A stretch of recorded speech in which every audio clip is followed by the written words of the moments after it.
అస్సలాముఅలైకుం. Hi friends, city స్టార్కి ఈరోజు నేను మా మేడం పిల్లోడు వచ్చినాం. నేను చూపిస్తారా అండి సిటీ స్టార్లో ఏమున్నాయి, ఎన్ని ప్లాస్టికల్ చిన్నపిల్లలు ఆడుకునే ఆటలు, బొమ్మలు.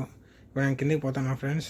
అక్కడ కిచెన్ రూమ్కి ప్రతి ఒక్క సామాన్ ఉంటుంది, అవన్నీ చూపిస్తాయి మేము. ప్రతి ఒక్కటి ఇది లేదనడానికి లేదు ఫ్రెండ్స్. సిటీ స్టార్లో ఒక్కొక్కసారి ఆఫర్లు ఉంటాయి, ఒక్కొక్కసారి ఉండవు.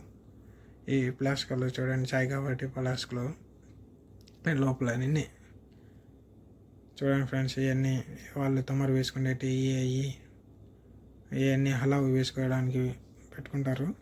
ఇవి అంతే, ఏమన్నా వండితే పెట్టుకోవడానికి ప్లేట్లు, ప్రతి ఒక్కటి. ఇది లేదనడానికి లేదు ఫ్రెండ్స్, ప్రతి ఒక్కటి ఉంటుంది కిచెన్లో. రేట్లు కూడా అట్లే ఉంటాయి. ఇవన్నీ చూడండి, ఈ చాయ్ కాబట్టి ప్లాస్టిక్లు. ఈ జత వచ్చి 7 దినాలు అంట ఫ్రెండ్స్, అంటే మినిమం 1500 ఇండియాటి. ఈ పాలు ఉడికించుకుంటున్నారు దాంట్లో బర్రెలకి అట్లా పోయినప్పుడు ఎడార్లకి. ఇవన్నీ చూడండి, ఇది 13 దినాలు. ఏందన్నా పెట్టుకోవడానికి తమరంటే అదే పెట్టుకుంటారు ఫ్రెండ్స్. ఇవన్నీ అయ్యే, ఇవి కరెంటిటి హాట్ బాక్సులు, ప్లేట్లు, ప్రతి ఒక్కటి ఫ్రెండ్స్, ప్రతి ఒక్కటి ఉంటాయి. కత్తులు ఇవన్నీ చూడండి, చెంచాలు, ప్రతి ఒక్కటి ఉంటాయి ఫ్రెండ్స్. నేను మళ్ళీ కలుస్తాను నెక్స్ట్ వీడియో. అంతవరకు సబ్స్క్రైబ్ ప్లీజ్. బాయ్.